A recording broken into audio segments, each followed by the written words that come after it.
Chers amis, je me suis fait poser une question extrêmement sérieuse. Je vous dis ça dans un moment. Les journalistes qui trouvent jamais personne qui est contre la voie de contournement avec des arguments qui ont du bon sens, écoutez-moi.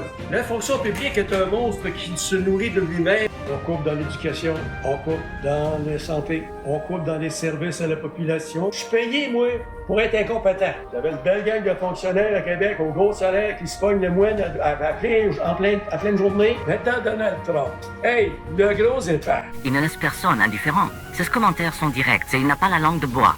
Voici le commentaire de la semaine de Daniel Poulain. Vous êtes assis, les choses se passent bien, et tout d'un coup, il y a quelqu'un qui vient vous voir et qui dit « J'ai une grosse question pour toi. » Bon, pas de problème, on est là pour ça.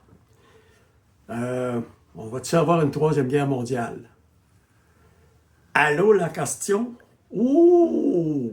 Alors là, ce qui me vient à l'idée, c'est Nostradamus. Vous vous rappelez sans doute ce film avec Orson Welles qui faisait le tour des prédictions de Nostradamus. Et Nostradamus avait prédit une troisième guerre mondiale qui serait éventuellement la dernière. Et cette guerre-là, l'épicentre, il le voyait au Moyen-Orient. Qu'est-ce qui arrive en ce moment? Il y a une espèce de gros Doritos de l'autre côté de la frontière qui est en train de foutre un bordel de tous les diables. Il a fait la même erreur que Bush, aller se fourrer le nez en Iran avec un plan pas trop clair, qu'on ne sait pas trop pourquoi il est là non plus, parce que les frappes que les Américains avaient fait il y a quelques mois, Trump avait dit on a complètement détruit tout ce qui est armement, arsenal nucléaire, puis pour enrichir de l'uranium, on a tout détruit ça. Et là, il arrive et il dit ah ben là, il faut qu'on s'en aille en Iran pour aller foutre le bordel en Iran parce que ils vont avoir l'arme nucléaire. Pire que ça, mesdames et messieurs, il y avait l'autre jour un sénateur démocrate à la télévision américaine qui a dit devant tout le monde, vous savez, moi j'ai mes entrées au bureau ovale. Trump s'est levé le matin puis a dit ouais, ben une petite guerre avec l'Iran, ça me donne un bon feeling. Hey, le gars marche au feeling.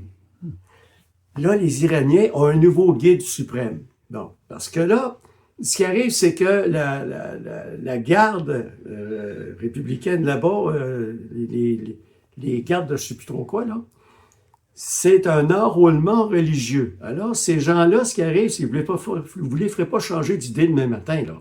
OK? Il y a beaucoup de gens qui veulent être libérés du carcan qu'impose le guide suprême avec toute sa bande de copains, qui, eux, font beaucoup d'argent, qui voyagent à travers la planète, mais qui interdisent tout à tout le monde dans le pays.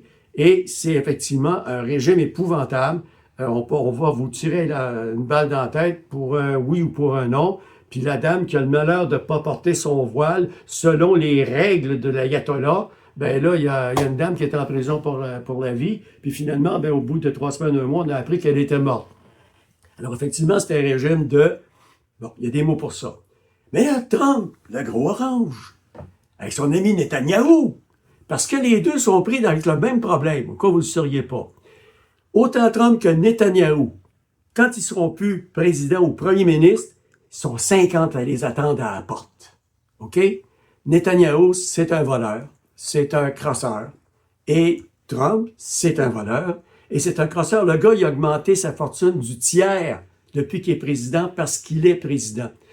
Je ne sais pas sur Facebook si vous voyez circuler ça depuis quelque temps, les nationalistes chrétiens. Ça, c'est des gars qui pensent que Jésus est assis à côté de Trump dans le bureau ovale et c'est Dieu le Père en personne qui a décidé qu'il serait président des États-Unis.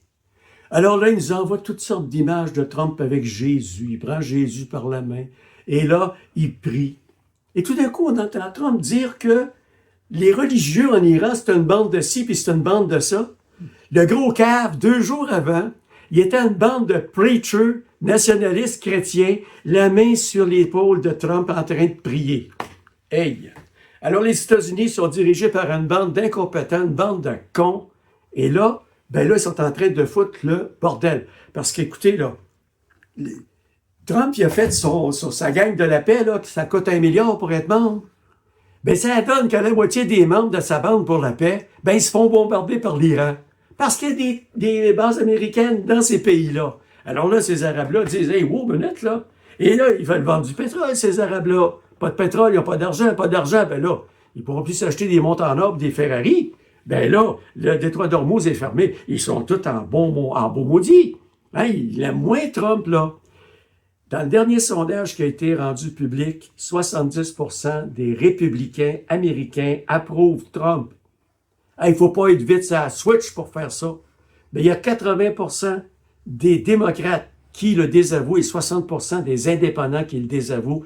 Puis même le Texas est rendu à voter démocrate. Alors, mesdames et messieurs, y aura-t-il une troisième guerre mondiale?